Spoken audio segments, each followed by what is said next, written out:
Welcome to Big Tent USA. Thank you so much for joining us. My name is Kitty Douglas, and I'm so excited to host tonight's event with John Della Volpe and Brianna Cea. At Big Tent USA, we put democracy above partisanship. There are 39 days until the election, so join us in doing something. In honor of tonight's conversation, we have letters to Gen Z voters in key states. So please email us at activism@bigtentusa.org and request letters to those voters. We have a lot more to do as well, so visit our Do Something page to take a look at other opportunities and share the links with your friends and family. John Della Volpe is the director of polling at the Harvard Kennedy School Institute of Politics and the author of Fight: How Gen Z is Channeling Their Fear and Passion to Save America. The Washington Post referred to John as one of the world's leading authorities on global sentiment, opinion, and influence, especially among young Americans and in the age of digital and social media. John is also the founder of Social Sphere, a Cambridge-based politics, public opinion, and analytics company. He appears regularly on MSNBC's Morning Joe, and he is the executive producer of The Power of Z, the soon-to-be-released documentary about Gen Z, which you can stream or view on the website on October 7th.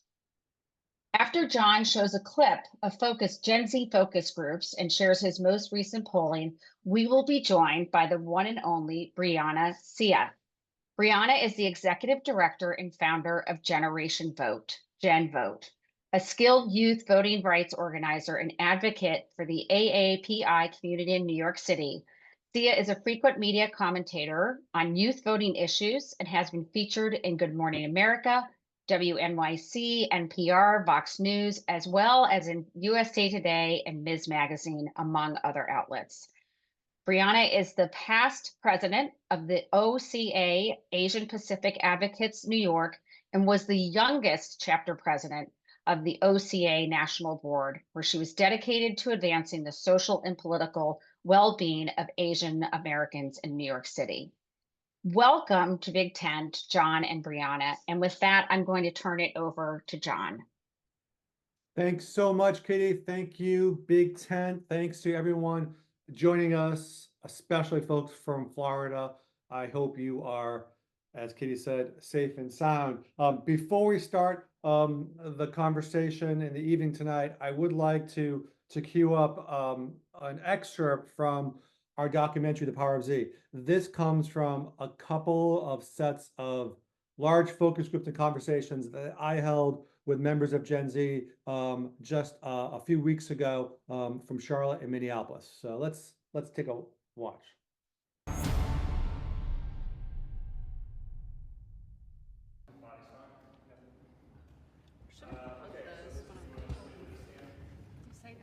Okay, first sticks. Go ahead. Action. Cool. So my name is John. Thank you so much for spending a couple of hours with us today. You are members of Generation Z. The thing about generations is that generally they are developed based upon a group of people having a common set of experiences. So if we think about Gen Z, what are some of those experiences that have shaped you and your generation?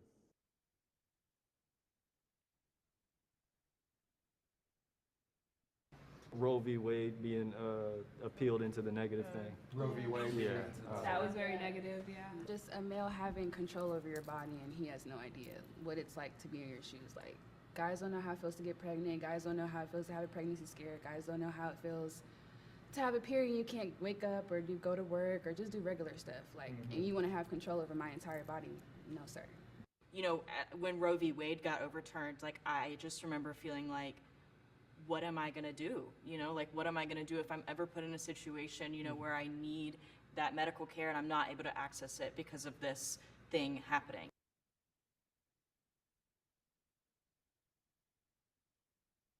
So if we think about Gen Z, there's one topic here that I often hear. Climate change? Climate change, that's one. There's another one I was thinking about. School shootings, gun violence. I that's think, kind of like normal to us. right, I was just Yeah. gonna say, it's like we've become so like accustomed, and that is like the normal, which is really disturbing, right? That we, Yeah, we didn't even think to like. Yeah.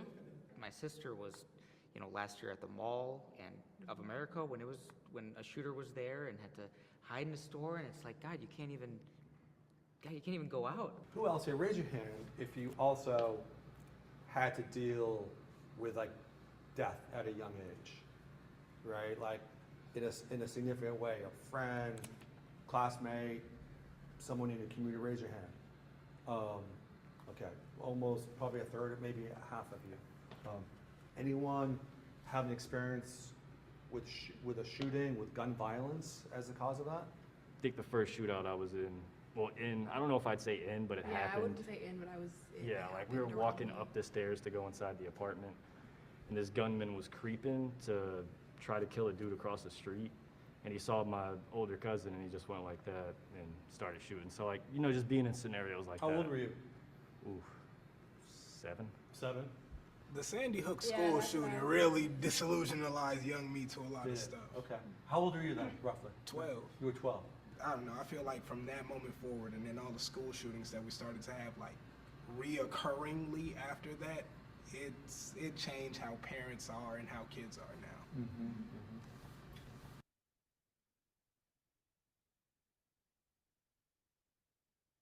Does anyone remember specifically the impact and what it felt like as a young boy or girl during the Great Recession, 08, 09? You could see your friends were struggling and you didn't really understand why. Your parents were tight on money, scared.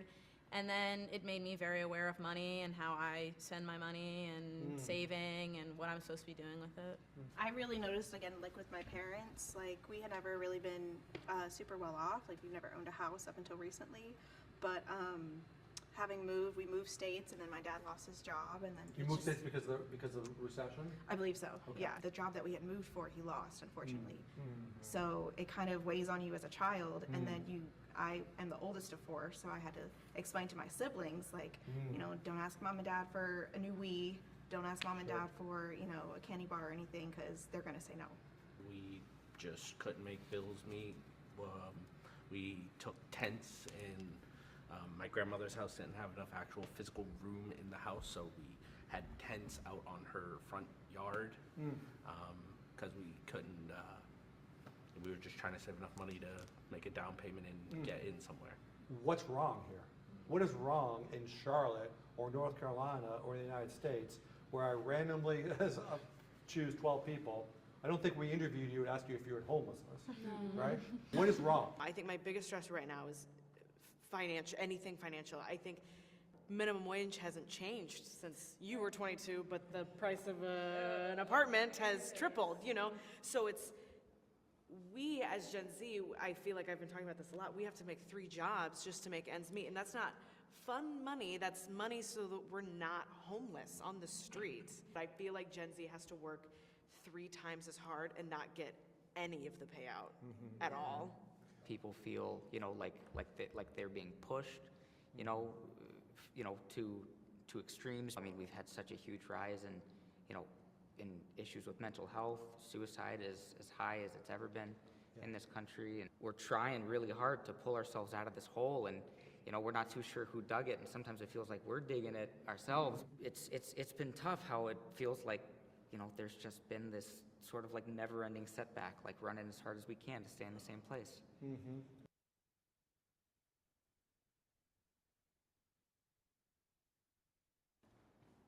Let's talk about politics today, right? I think the way, voting has gone so far, and just, how passionate our generation seems to be about these things, hopefully that translates into actual, like policy change and societal change, throughout that. I'm hopeful that's possible. How do I put this into words? Obviously, I'm not going with Trump for obvious reasons, but I feel like I just don't know anything about the other candidate, Kamala. Really don't know anything about her. I just feel that if you're asking for somebody's vote, you should be doing everything in your power to make sure they know exactly who they're voting for. I just don't think she's done that so far. I think a big issue I have right now is that there's so many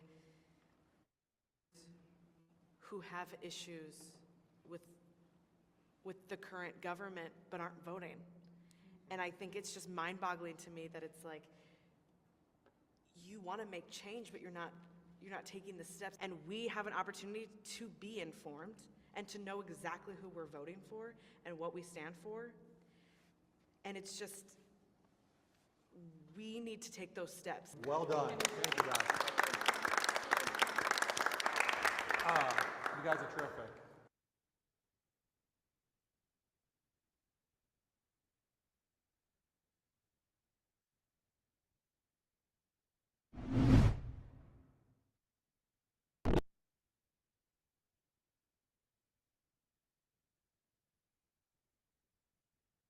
Okay, great. Well, I appreciate Big Ten from allowing us to show that. I think that's the first time we show that to an extended group of people. And not only, I think, is that a really good basis to understand what we call the Gen Z origin story, but it's actually a pretty good portrait in terms of how I spend, a couple of nights, a couple of weeks, at least a month in terms of what I do. I've been fortunate to be the polling director at the Institute of Politics now for 25 years, and it's to really, I think, understand Gen Z, to understand the electorate, to understand the future of America. It requires spending time with young people and not always asking them whether they support or oppose a particular policy, but what makes a good day, what keeps them up at night, what are their hopes and dreams and fears about the future. So I thought that clip did a pretty excellent job providing some background. Just a couple of more things about my views of Gen Z before I share the polling that we just released a couple of days ago from Harvard. I argue in my book Fight that no generation since the greatest generation has dealt with more chaos more quickly than younger people today, members of Gen Z. These are young people from roughly middle school age through the mid-20s who, as we could see in that clip, from the moments that from their first significant memories, there's like this through line of a lack of stability in their lives. This is a generation who doesn't remember 9/11. Millennials do, but this is a generation whose first memories often were surrounded, were in the kind of the disquiet and insecurity that too many families were facing during the Great Recession. We heard from a young member of the generation from Minnesota who found himself homeless at the age of 5, and 18 years later found himself homeless again. As they entered elementary school, too many remember the time, their first memories of school, they still gives them nightmares, was when they were hiding under the desks for red alert school shooter drills. By the time this generation, entered 8th grade, 9th grade, 10th grade, too many members of the community were lost to opioid abuse, addiction, death by suicide, etc. And then you enter the period where Donald Trump becomes president, and the whiplash from no drama Obama era to Trump, where it was really challenging to make sense of what a Muslim ban would mean, or pulling out of the Paris Accord, or potentially dismantling the Affordable Care Act. These are events that I think have significantly shaped this generation. After that, we had the Parkland shooting, we had the climate strike from Greta Thunberg, and of course, George Floyd's murder, Me Too, and others. What makes me so optimistic about this country is that when folks are faced with, in my view, that kind of trauma, especially before the human brain isn't fully mature, which is in the mid-20s, there are two choices. You could flee or you can fight. And so many members of Brianna's generation, who we're going to bring in a few minutes, have decided to not melt like snowflakes, but these experiences I think have hardened their perspective and determined to do what they can to make their own lives, their communities, and their countries better by voting and by participating. When Gen Z entered the electorate in 2018, and then again in 2020, we saw record turnout levels. No generation at this age has voted more and participated more in politics than Gen Z. And whether you're Democrat or Republican, the deal is that without Gen Z, Donald Trump would be president today. Democrats generally aren't competitive with voters over the age of 45. Republicans win that cohort time and time and time again. It is because of the combination of record turnout and the strong preference for Democrats that Biden back in 2020 was able to flip 5 battleground states from red to blue. So that's like the history of I think of Gen Z. Now let's talk about the present. I was mentioned by Kitty, released the 48th edition of the Harvard Youth Poll just a couple of days ago. There's been a lot written about it, but what I'll do is I want to walk you quickly through some of the top findings that my students and I presented earlier this week. I think the first thing is, from a perspective of where we were 6 months ago, essentially we do 2 editions of this poll a year. The last one was in the spring. The present one, as I said, was just released. And what's happened is a one-time 13-point lead for Democrats, for Joe Biden, back in the spring, is now a 31-point lead for Kamala Harris in a multi-candidate 5-person race. What I call like the magic number that Democrats need to achieve in terms of vote share to be competitive at a state or national basis is 60%. Joe Biden was able to get there in 2020. He got 61%. I was unsure that he could get there this cycle, but Kamala Harris, as of now, is there. She's at 61%. It's a 31-point lead. She's doubled up Donald Trump's number, which is at 30%. So that's good. One. The second thing is we talk a lot about the gender gap among younger people. There is a gender gap. Likely female voters, 7 out of 10 are supporting Kamala Harris right now.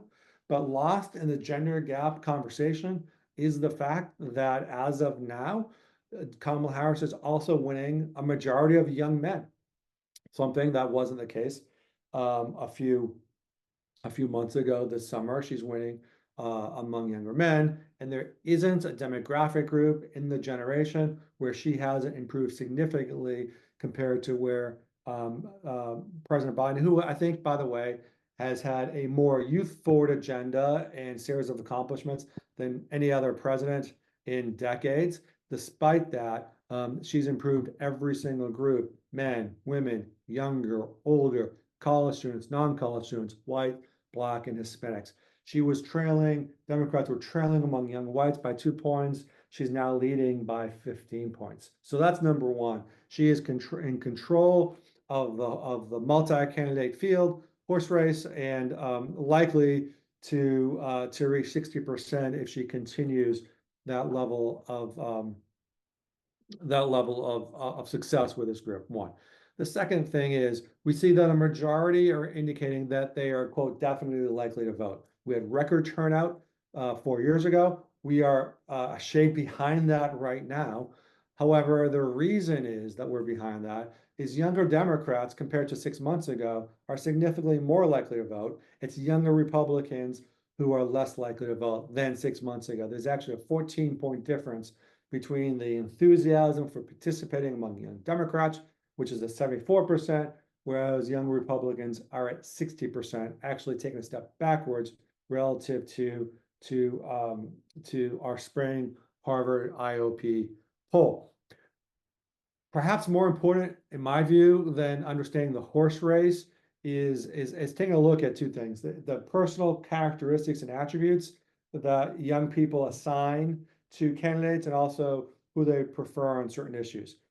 This is significant. Among likely voters, by at least 30 points, they see Kamala Harris as being more empathetic, more relatable, more honest, more competent.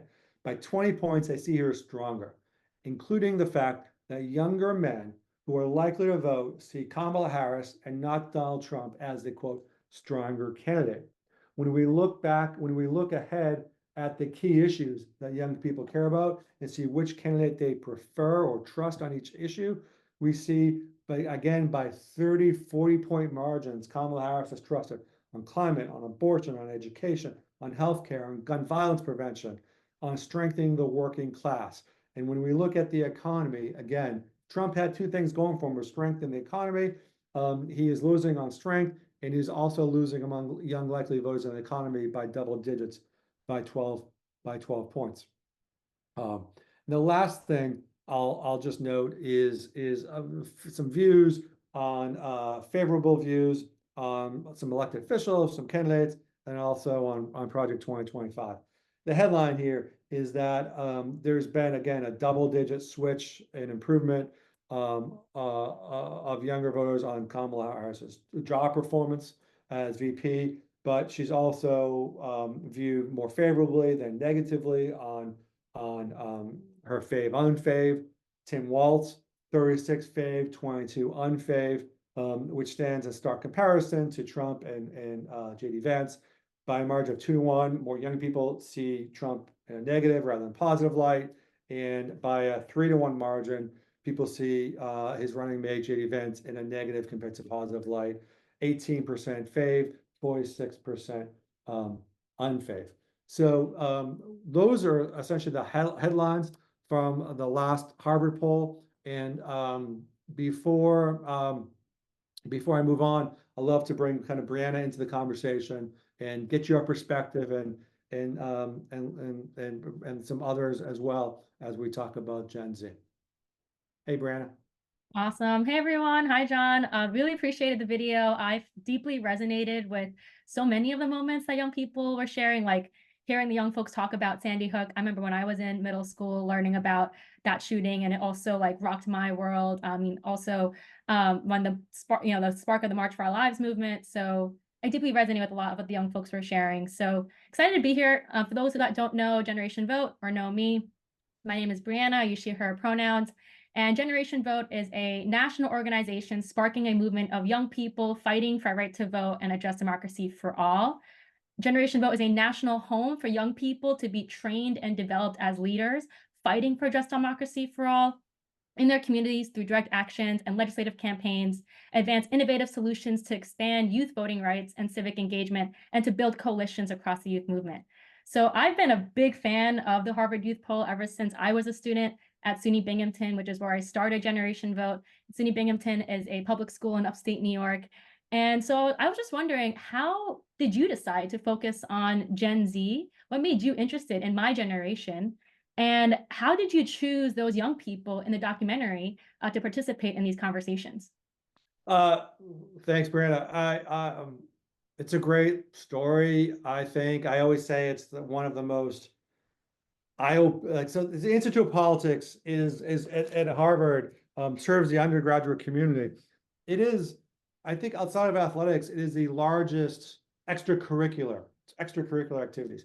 And way back 25 years ago, when the eldest members of the millennial generation were turning 18, 19 years old, 25 years ago, they noticed two things. And I'm still in contact with the two founders of this program, Aaron and Trevor. And they realized that it seemed like every member of their generation was involved in some meaningful way in community service. Mm-hmm. However, when they looked at the voting patterns from the most recent 1996 election, only a third of young people voted. And they didn't feel like, even at the Institute of Politics, that there was a lot of like interest in politics. So they asked the administration if they could conduct a survey and to try to understand this disconnect between volunteerism and voting. And the theory was, if young people appreciate the fact that you can do both things, you can volunteer and vote, and if you do those two things, perhaps we can more quickly and efficiently solve the challenges that that face the country. So I always kind of joke. I said back in those days there were 3 pollsters in Boston. You know, one was kind of too old on his way to retirement. One was too busy, so they asked me as a young guy, and they asked me to do it 1 semester. And I am so grateful and honored that 47 semesters later, we're still doing it. And it was really kind of designed to make, you know, to empower young people, you know, so elected officials and government and media would understand where they're coming from. So they'd have no excuses to address the issues that you care about if we basically presented that information in public. And it's incredible. I work with a few, 2-3 dozen students every semester, and they're the ones, Brianna, who really deserve all the credit. They're the ones who come up with the questions. They do the analysis. You know, some of them personally, you know, over the years, we've collaborated with Generation Vote, and it's just such an inspirational thing for me to be part of, and I'm really appreciative. That's so cool to hear. Actually, I don't think I've heard the full origin story. And I remember actually referring to your poll when I was in my political science public opinion 101 class as a student. So that's really cool to hear. And what I really appreciate about your poll is, like you mentioned, it is youth led, and that y'all really do lead with the issues that young people care about. And as you mentioned earlier, my generation, we are motivated by issues, right? And increasingly so, we are becoming unaffiliated with political parties, especially in places in the Southwest where we're seeing more independent or unaffiliated voters. And so I think a core learning and takeaway for folks on this call is that if you want to talk to my generation, you need to talk about the issues that we care about, which I think we heard about in the video. You know, so as a Gen Zer myself, and sometimes my Gen voters remind me that I'm a Zillennial, and I love your thoughts on Zillennial as a micro generation. So for those of you that don't know Zillennials, we are the micro generation between Gen Z and Millennial. So I was born in 1997. But I culturally identify with Gen Z. I take in the same social media, the memes, you know.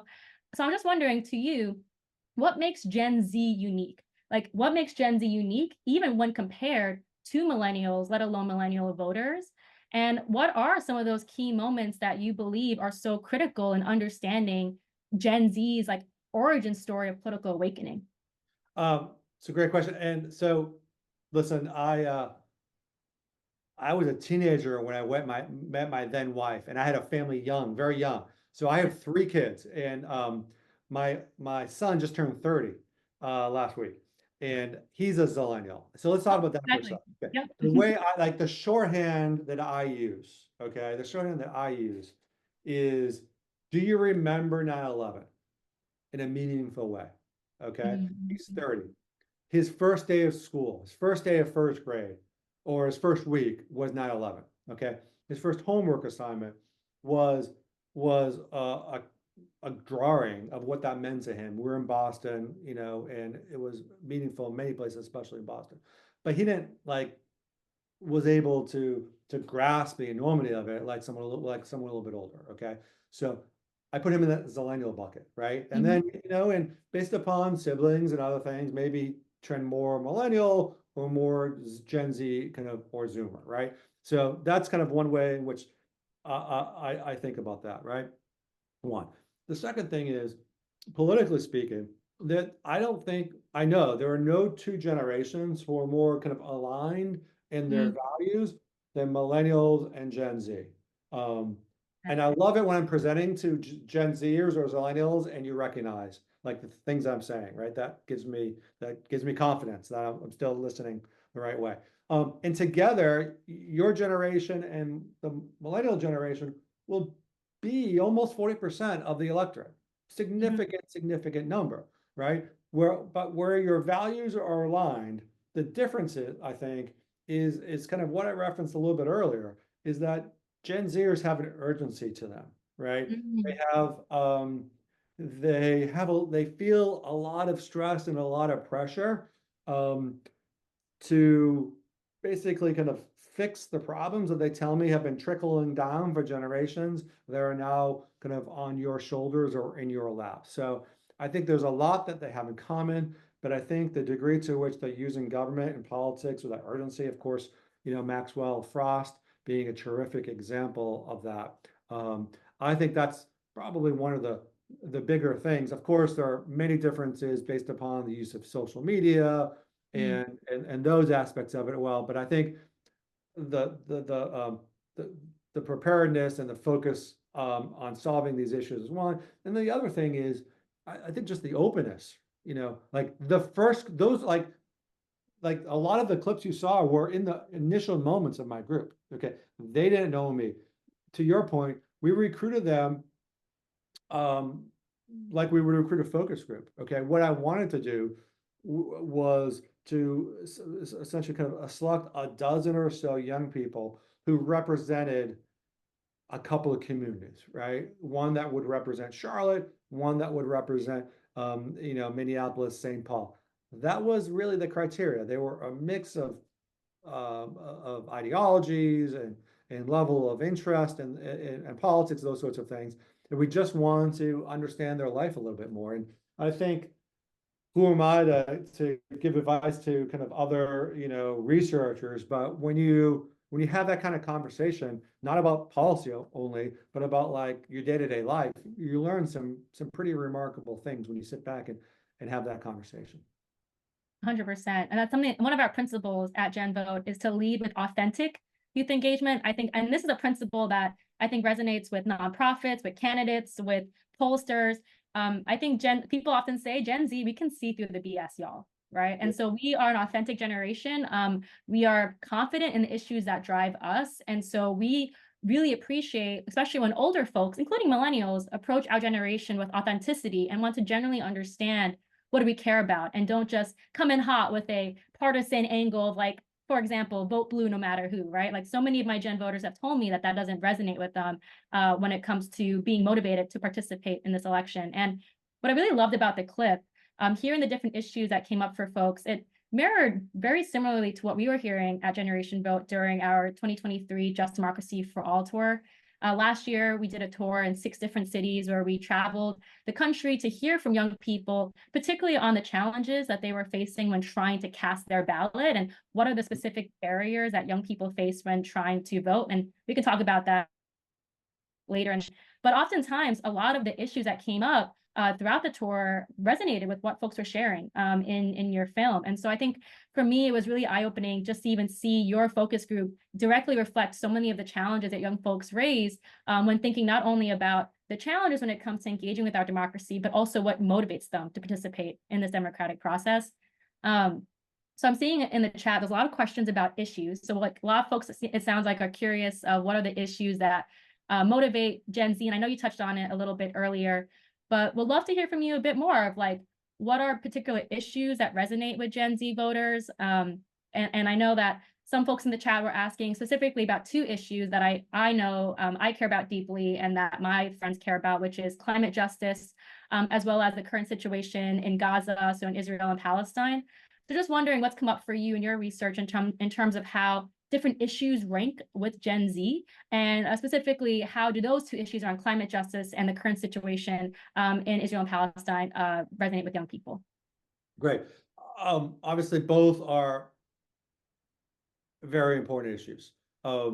Specifically, when we talk about Israel and Gaza, you know, younger people were the first to show sympathy, right? According to our poll and other polls, for folks on both sides. Clearly, they understood the atrocities in the early days. However, they could also see and had sympathy and empathy for folks, innocent folks on either side. And that is really, I think, the prism from which they see Israel and Gaza. They have far less sympathy, you know, for the leaders of each of those of Palestine and Israel. So, and I also think that's the way in which they reacted to pulling out of Afghanistan, right? They could see the vulnerable being left behind, right? And that is really a key moment, I think, in politics over the last, you know, 4 or 5 years, when, you know, Biden's honeymoon was kind of very quickly interrupted in late summer of 2021. It was the youth concern about the vulnerable that I think really created some tension there between Democrats and younger people. So that's one. Climate, we have to be careful about, I think, in the political context, in terms of the words that we currently use, right? And because when I ask in polls how important issues related to climate change are, it's important. It's a top 15 issue. Okay. When I say how important is it to basically ensure access to clean air and clean water, it's number one or number two. Okay. Right. And in this environment, I think unfortunately the term climate change, climate justice, the term, okay, is something that is beginning to divide some folks and put them into partisan camps. However, the values associated with climate justice, I think resonate. So for those of us who advocate for that, we just want to, I think, be thoughtful of the language that we use to kind of broaden kind of the experience of that, right? Having said that, both as important as both of those issues are, and they are very, very important, they pale in comparison to what we saw in that video. They pale in comparison to the deep, deep economic angst that millions of young people are dealing with, okay? We didn't recruit those people, as I said, for some proportion to be homeless, right? Right. A woman who was working 3 jobs who had recently been homeless in that group, okay? There's barely a group that I speak with in a focus group that hasn't deeply been affected by housing insecurity or worse, right? And these issues, I think, have a much greater effect than we can even imagine, because it doesn't give you confidence, you know, to be good at school, your job, relationships. It stresses you out. We see that roughly half of younger people over the last couple of weeks have dealt with some pretty severe bouts of anxiety, hopelessness, or depression. And that economic instability by far is the number one issue facing this country, and the interconnectivity around mental health, right? Right behind that, I think, is this obvious concern across all groups of gun violence and school shootings, right? Again, very often in my focus groups, I hear younger people who just don't go out anymore, right? Not just because of cost of living, but because of this fear. A woman said to me in a focus group the other night, I'm not afraid of being robbed. I'm not afraid of being raped. I'm afraid of being shot, and that's why I don't go out anymore. So those are the things. Yes, it is tragic, and all they want to do is be heard, right? And feel like someone is hearing them. Yeah, and I'm actually want to dive a bit deeper into that, particularly on the economy and mental health. I mean, for context too, like I'm a young native New Yorker, and I'm not kidding y'all. Like it keeps me up at night when I think about the fact that I might not be able to own an apartment or be able to even live in my home city that I so deeply love. And it's not just me, it's like majority of my friends who are New Yorkers. I saw someone ask a question in the chat. I wonder if there's actually an answer to this, but you know, I hear stories of young people, especially during the pandemic, moving abroad because cost of living and healthcare is just, it just seems unattainable for so many young people in this country. And so, and oftentimes when I talk to other folks too, like to your point about the issues that young people care about, and I mentioned the economy consistently as like the number one issue, so many folks are like surprised by that fact because they often assume, oh, it's reproductive issues or it's gun violence, but really the economy, the past few election cycles has come up as a top issue. So in your conversations with these young folks or in your studies, how does my generation resonate, if at all, with this idea of like attaining the American dream? Like, do we think that's possible? And then you mentioned as a third question, mental health. So I'm just curious, like, has there been stuff coming up in your studies around the impact of mental health on youth political participation and motivation to actually engage in the political process? Yeah, excellent question. So very few people believe the American dream, the traditional American dream, is is alive for them, and I spoke to a young man last week. He's in Pittsburgh, college grad. He's working as a bartender 3 nights a week. That's the only job that you can get right now. And he said, I can't believe that any member of my generation would be hopeful. He said, I can't find one thing to be hopeful about. And that was about the American dream. And he said, the only way I'll ever own a house is if my parents will it to me in their estate.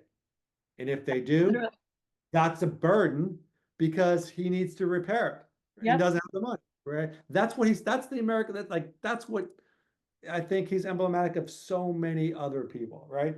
So listen, I neglected to talk about reproductive health, abortion in that earlier answer, but I think climate, gun violence, reproductive health, healthcare that you mentioned, housing, these are essentially kind of a series of rights and freedoms that most of us older folks have taken for granted, right? The right to have clean air, clean water, access to healthcare, access to affordable, right? Access to college, when I was, you could very much work a minimum wage job and afford a private college, if you were born in the 40s, 50s, 60s, or even early 70s, okay?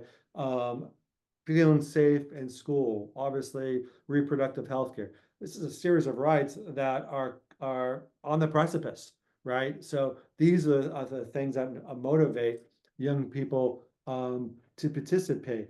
Mental health is a challenge, right? Because there is a cohort of people who, couple things, okay? One is that more people aren't following politics and therefore they're missing the positive, the good news that's happening, okay? Because politics is stressful and mental health is a challenge, and one, you can't really quit your job or end some relationship that easily. One of the things you can do is actually watch less news if it's stressing you out, okay? And you're missing some of the good positive news. So that's one way in which mental health is affecting political news. The other way is there is a cohort of people who feel real agency, right? By volunteering or voting, okay? That is one way they can relieve some stress. So there's that aspect of it as well. But then it's complicated, right? And there's another group who feels so overwhelmed that there is no hope. And that goes into a cycle where they don't vote. So it's complicated, but what I think we can all do is actually, and this is super important, is we can remind our younger friends that that there's a tangible difference when young people vote, right? Without younger people, we don't have $170 billion of student debt relief. $170 billion. That's essentially 20% of the Pentagon budget. Without young people, we don't have the largest climate action plan in the history of the world. Without younger people, we don't have the first bipartisan gun violence prevention in 2 generations. Without young people, you don't have KBJ on the Supreme Court, et cetera, et cetera, et cetera. Because without young people, Donald Trump is president, right? And you've got a different set of values there. So you don't have $35 insulin, et cetera, et cetera. So those I think are the things that we can all do to echo the important role that young people have already played in politics and continue to play. Yeah, and I really appreciate you naming just the anxiety that so many young folks feel, especially, and I hear this all the time, in terms of young people that are new to organizing, they come to GenVote and they're like, I feel frustrated about all of the news I'm seeing around people trying to take away my right to vote, my freedom to vote, my freedom to breathe clean air. And so, oftentimes at GenVote during our welcome calls, we actually start with how are y'all arriving? How did you hear about GenVote? Was it just you were angry or you were just curious? And just kind of starting there. And I do think a piece of advice I would offer to folks on this call is that one of the most effective ways to engage young people long-term and to create a sustainable movement of youth power is to invest in creating political homes for young people, right? It's one thing to build out amazing get out the vote efforts and voter registration drives to engage young people, but what does it mean to actually build political homes and community year round, where these young folks are building networks and relationships with other young people that they can activate with, and also just process everything that we are experiencing as Gen Z. And that's something that we do at GenVote, where we have a whole chapter building program where we work with our young folks to start GenVote teams and hubs, whether it be at a high school, at a college, in a rural county, or in a city, so that they have this community of young folks that they can build with. And it certainly has alleviated a lot of anxiety that I think our Gen voters have at least felt when engaging in this work. You mentioned about the news, and actually I also resonated with that, because like, yeah, I'm a political organizer. This is my work. Like, I do this professionally, and I don't watch cable news. Like, I don't know the last time I watched cable news. I get all of my news mostly through social media, through like little news summaries every morning. So just curious, like, where do y'all see young people getting our news? And I have a few more follow-up questions that I see folks asking in the chat, but let's start there. Where, if young folks are not tuning in maybe to big cable news because they're getting stressed out, where are we actually getting our news and informing ourselves of what's going on? I should be asking you that question, but this is what I'll say. You tell me if I'm heading in the right direction or not, right? So I think it's complicated. I think it's a combination of basically, 3 or 4 big places, right? In no particular order, YouTube, and this might be news, right, to some of the other members of the audience tonight, right? YouTube plays an incredibly important role. I recently did a study asking people, young people, this exact question, and I'd give them some questions like, if you were to research this topic or this event, where would you go? YouTube, more and more often. And including like what they would call longer form videos, 10, 15-minute videos on YouTube. So that's a big part one. And we know how dangerous that algorithm can be, right? Based upon what you're searching for, especially younger boys, younger men, right? So let's remember that one. Obviously, there is this network effect, right, between YouTube and then, of course, TikTok, which is the primary place. And, TikTok isn't evil. I mean, a lot of people go to TikTok to just take a break from the everyday, stress and monotony to see something fun for a minute, right? So, so there's value in that, okay, right? I think, one. And then you have Reddit, Reddit, I hear, a lot of people, but you also have Twitch and Discord, these kind of gaming platforms and gaming communities where, probably much more male than female, but you have this ecosystem, between YouTube, TikTok, other social media, and then, kind of these kind of gaming communities, and Reddit boards and other things. So to me, those are like, when you think about social media, you have to like think about those 3 areas of media and understand kind of interplay around that. So I think that's a big part of it. Young people still watch some local news, right? They still need to see traffic and weather. That plays a role. The campaigns are reaching them a variety of ways. Still, you can buy advertising on YouTube streaming, Hulu, Roku, other things. But that's, I think, in terms of some examples of where opinion is shaped and influenced by. Oh, I love that. I mean, I totally resonate. Like my For You page, y'all, it's really fascinating. Like I go on it, and then I'll have like a very serious political news update. I know Washington Post, they've had some really funny interns running their TikTok that also distills news very quickly in a way that is funny and relatable. So I'll have a very serious topic, and the next thing you know, I'm watching something about cats, or like, I don't know, some sort of video about my favorite influencers doing something stupid, right? So I definitely think that's super real with so many young folks. And I know that this has been a hot topic. Like reporters, like people ask me this all the time. And so I was wondering, like, tell us a bit more about how you think things have changed in terms of my generation's enthusiasm voting after Biden dropped out and when Kamala became the Democratic nominee for president.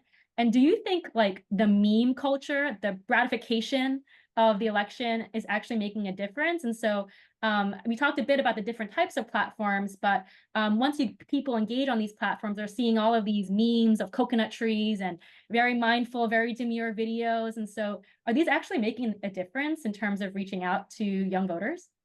So there's no nuance in this Harvard poll, okay? By every metric, she is doing appreciably better than President Biden. It's just a fact, okay? That's one. The second thing is, in the Harvard poll, we actually asked that exact question about memes, okay? 50%, 53, 53%, I think, had seen a Kamala Harris meme the last couple of weeks. 56% had seen a Trump meme the last couple of weeks. By almost a 2-to-1 margin, those memes have given people a more positive opinion of Kamala and a more negative opinion of Trump. Okay, so they are influencing public opinion, but more than that, this is how I think about the kind of the evolution of Kamala Harris's campaign over the last couple of months, right? Stage one was Brad Summer, right? And the enthusiasm that younger people, especially younger women, showed was contagious, right? Millions of younger people wanted to be part of something bigger than themselves, bigger than a campaign, part of that movement, right? By echoing their kind of connection with her. And it wasn't just a connection on politics, right? It was a connection on culture, right? And it was, some people got connected over the cooking, or the dancing or the music, but that's an important first step in terms of the relatability, that people want to vote for someone who thinks they can kind of be connected to, understand them, or empathetic, et cetera. So that was like phase one. Phase two, enter the Chicago period, the Democratic National Convention, where she spoke largely to the base, a lot of younger people there, and she shared her values, her vision, her background, who she associates with. Big success as well, building upon that, right? And then the question is, okay, I connect with her values, I like her vision, can she do the job? So then she goes to the debate, and she, basically wiped the floor with the former president, and people could envision her, sitting behind the resolute desk, right? So chapter one, memes, chapter two, DNC, chapter three, the debate. She killed all three of those things, right? And now she's in the fourth phase where she needs to get specific. She's sitting down, she's doing interviews, she's talking in detail about her economic plans, et cetera. And we'll see how that's going. It seems to be going pretty well. And I think that's how you understand these things. The memes are part, I don't know if they're part of a strategy or not, but they certainly played an important role, I think, in her development as a candidate, and her campaign being somewhere between a campaign and movement right now. 100%. Yeah. And I'm looking at the time, and probably, I think I have time for maybe one or two more questions. So we can maybe combine these two, but yeah, I guess similar to the memification of presidential election, as folks may know, we exist in the context of all that comes before us. And so one thing I often hear is like, okay, young people are excited, they're registering to vote, but like, how can we actually close the voter registration gap to turnout? And sometimes people make these comments of like, oh, well, young people are actually just apathetic, and like, yeah, we register them to vote, but they may not actually turn out. That's like a myth that you and I are constantly debunking, right? Through your polls, through my work on the ground. And so the intervention that at GenVote we're making is to actually educate folks that that's not true. And in fact, in many places across the country, our generation is facing specific barriers when it comes to actually going out and casting that vote. There are people in power who are trying to make it harder for young people to vote, whether it be taking polling locations off college campuses, eliminating student IDs as valid voter identification documents, all sorts of attacks that we've been seeing specifically on young voters to try to make it harder for us to exercise our right to vote. And so at GenVote, we are building a movement of young people making democracy and electoral justice a major priority for our generation, so we can protect every other freedom that we care about. And so from your perspective, are there specific challenges or things that you think young voters need to know when they are excited, they're registered, and they need to actually go out and vote? What are those particular barriers or information that young people need to actually go out and make their voice heard? Great question. So I think because of you and so many others, there's never enough, but there's a lot of good work in terms of the how to vote, okay? But what we also need to do is we need to tell people why to vote, okay? So about 40% of younger Americans, I did some very sophisticated modeling, and to make it a long story short, there are two groups of people, okay, that are fence sitters, may or may not vote. One group I call show me voters, okay? Show me that it matters. Show me why I should show up. I showed up last time. You know what? I don't have access to abortion care anymore. Why does it matter again? Okay. So we need to show young voters the difference that participation makes. I talked about a lot of those accomplishments earlier. That's one group. That's a pretty big group. Okay. Like 30% of people. There's wow. another group that I call Teach Me. Okay, who didn't have a strong civics education or background, right? And I talk to them all the time. They're embarrassed.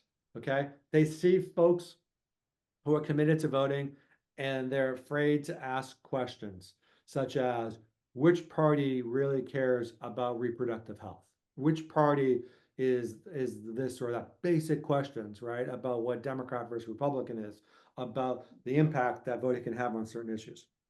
So there's a cohort of folks who are Teach Me people. They're people who probably aren't part on a college campus, okay, have basic questions, but are good people and want to vote. We just need to like teach them some of the basics. What's the electoral college?